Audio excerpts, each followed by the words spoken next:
The key to get out of that basement, AOC, is to withhold your vote from Nancy Pelosi. But you are bending yourself in a pretzel every which way to not do this. Just like Cenk Uygur is. After you take $20 million in Clinton donor cash, you lose the willingness to fight because you need another round of funding. So now you're actually made life harder for organizers because if you suspect... So this is she's saying, because we're pushing for Medicare for all, she's saying that we're making it harder. So fighting for things makes it harder to get them. Do they all go to a Narrowtandon workshop to get these fucking talking points about why you can't have health care in the middle of a pandemic in the richest country in the world? Here's what she says. So now you've actually made life harder for organizers because if you suspect a co-sponsor isn't a genuine supporter, you now just gave them a chance to cover when stakes are low. So now they can ward off pressure. Pay attention. Actual Medicare for all grassroots organizers haven't pushed for this. Could I just ask AOC, what constitutes a Medicare for all grassroots organizer, by the way? Is there a badge that you can get? Is there some kind of committee that signs off on you being an actual grassroots organizer? What are the parameters, AOC? So what she's saying is Jimmy Dore is not allowed to push for this because he's not approved. That's what I'm asking. Is there a badge? Is there a committee? Is it the DCCC?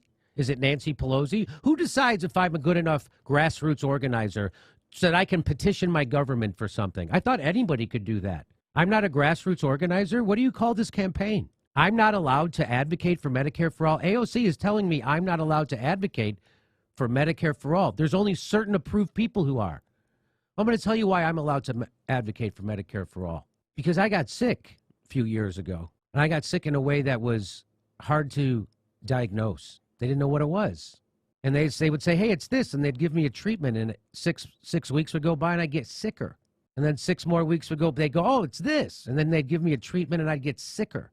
And then months would go by and they would go, oh, no, it's something else. And they order all these tests and all these stuff. And the insurance company wouldn't pay. And then a year went by and they still kept misdiagnosing me. And the insurance company still wouldn't pay. And then I had to walk in the doctor's office and get denied service because, my credit card was packed and I owed them money already. I didn't have any more room on my card. I had to limp into an office dying, hunched over, dying, on fistfuls of Vicodin. I had to set my alarm. If I had to get up, I had to set my alarm a half hour early so I could take a fistful of Vicodins just so I could get out of bed. Just so I could get out of bed. I couldn't even roll over in bed. I couldn't sleep. I couldn't roll over. Why? Well, another year went by of illness with them misdiagnosing. And they said, you know who you should see? You should see this guy, Dr. Sharp. Dr. Charles Sharp. They go, he's the best guy. So I called him. They didn't take my insurance. So I couldn't go see him because I didn't have any money at all at that time. By that point, after 2 years of this. So I went to one of his students. I went to Dr. Sharp's students. I thought that would work. I got sicker. Then one day I stepped off a step the wrong way and my spine collapsed. Literally. I went from being 5'10" to being 5'7". Like that. Like that. One step. Boom. My entire spine collapsed. So then I said, hey, baby, I don't know how we're going to do it, but let's find a way to go see Dr. Sharp. At that time, I had dead bone in my hip and my thigh, and I was now 3 inches shorter. And I had a spine collapse and a scoliosis. So now my spine goes this way and it's compressed. And I still had to go try to get treatment. They still hadn't figured out what was wrong with me.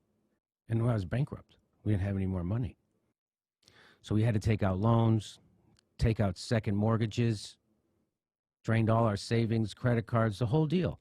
And finally got enough money. We went to see Dr. Sharp, and Dr. Sharp figured out what was wrong with me in one visit. So for 3 years, I was limping around Hollywood. And it was right at the time when my career was supposed to be taking off. I had gotten my first Comedy Central special. People started to know who I was. I was on TV a lot. And then all of a sudden, I got sick. Then all of a sudden, every time I walked on stage, I was limping. I was hungover. I was hunched over. Every time I went into a business meeting, I was in so much pain. And so when I got to see Dr. Sharp, he said, know where you go. Will anyone know what this is? I said, well, how do you know what this is? He said, I saw it once before in 1968. It's called hypophosphatemic osteomalacia. And so I had dead bone in my thigh and hip, and he sent me to this doctor who invented the Bo Jackson surgery. So I was supposed to get the Bo Jackson surgery.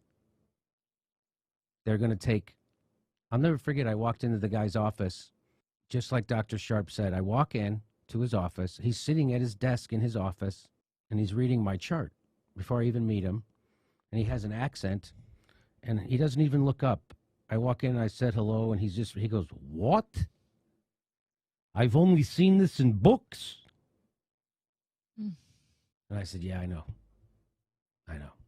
So what they were going to do was take bone out of my shin, and then they were going to put it in my thigh, and then I couldn't step on my leg for 6 months straight, if it worked, which I didn't have money for. And I said, well, I'm just, luckily, I just got I was just notified I got an hour special on Comedy Central in the middle of me dying.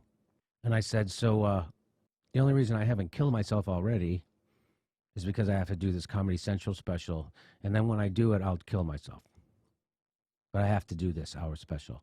And the doctor said, you mean you don't want to get that operation right now? And I said, I can't get it. I have an hour special in 6 months. I have to go get prepared, get ready for it. And he said, you know, your thigh could snap at any moment. And I said, I guess that's the chance I got to take. In the meantime, they tried to find the tumor that was causing all this. Anyway, there's way more to this story. But I know what it's like to be bankrupted for years and years. And I know what it's like to be humiliated because you don't have money to pay and you're dying. You don't even really want to get better because what the fuck? You have to fight the urge to kill yourself every day. I know what it's like.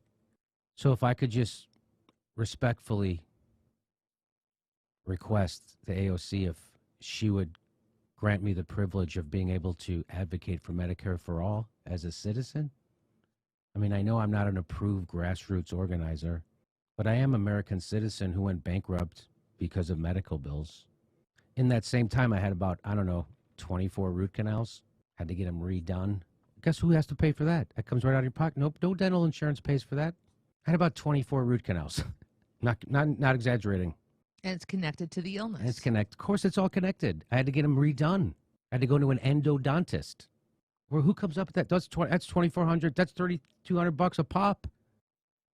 Just for my teeth. Just for my teeth. Anyway.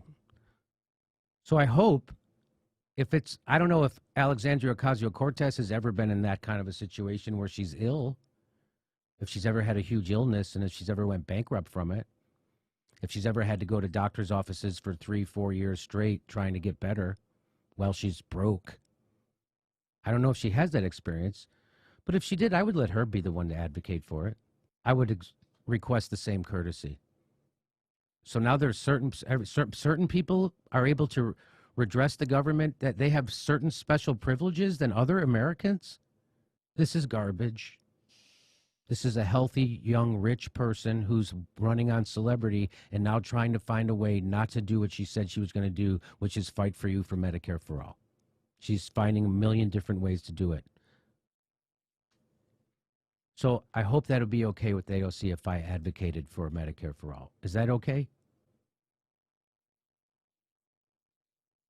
Kyle Kalinske says you should only be ashamed to take on a fight if you don't agree with the substance of that fight.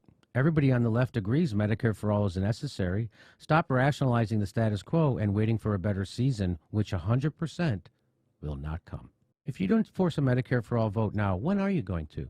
They'll never answer that question. I heard some people say in 15 years with a straight face. I heard people say that with a straight face. They're the adults in the room. They're the adults in the room who grew up in cul-de-sacs and have health care. Never worked a day in their life. 70% of the country supports Medicare for all. There is a pandemic with nearly 300,000 dead. Tens of millions have no insurance or are underinsured, and elites have successfully convinced elected leftists it's a bad strategy or some shit to vote on universal health care. Kill me. Wow.